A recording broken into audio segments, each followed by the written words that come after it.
আমি ডক্টর হুমায়ুন। দেশজুড়ে আলোড়ন তোলা এক ভয়াবহ সত্য ঘটনার ছায়া, মনস্তাত্ত্বিক রহস্য আর মানুষের মনের অন্ধকার সব মিলিয়ে আবারও পর্দায় ফিরেছে বহুল আলোচিত ওয়েব সিরিজ চক্র। দর্শকদের দীর্ঘ অপেক্ষার অবসান ঘটিয়ে স্ট্রিমিং প্ল্যাটফর্ম আইস্ক্রিনে মুক্তি পেয়েছে চক্র 2। প্রায় 17 বছর আগে ময়মনসিংহে এক পরিবারের 9 সদস্যের রহস্যজনক আত্মহত্যার ঘটনা থেকে অনুপ্রাণিত হয়ে নির্মাতা ভিকি জাহেদ তৈরি করেছিলেন এই সাইকোলজিক্যাল থ্রিলার। প্রথম মৌসুমে রহস্যের আংশিক উন্মোচন হলেও থেকে গিয়েছিল অনেক প্রশ্ন।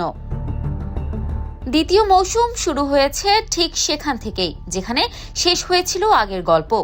আদম পরিবারের ভয়ঙ্কর সিদ্ধান্তের পেছনে অজানা সত্য এবার সামনে আসবে আরও গভীর ও অন্ধকারভাবে। হুমায়ুন চরিত্রে আবারও ফিরছেন তৌসিফ মাহবুব। তার মতে, দুর্বল হৃদয়ের দর্শকদের জন্য এই সিরিজ নয়, কারণ এটি মানসিকভাবে নাড়িয়ে দিতে পারে। প্রায় 2 মিনিট 12 সেকেন্ডের ট্রেলার জুড়েই রহস্য ঘন আবহ।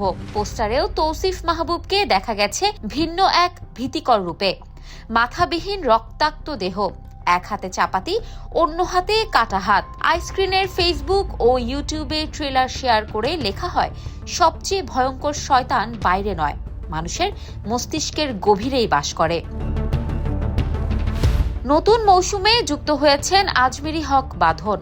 এছাড়াও রয়েছেন গাজী রাকায়েত, নাদের চৌধুরী সহ আরও অনেকে।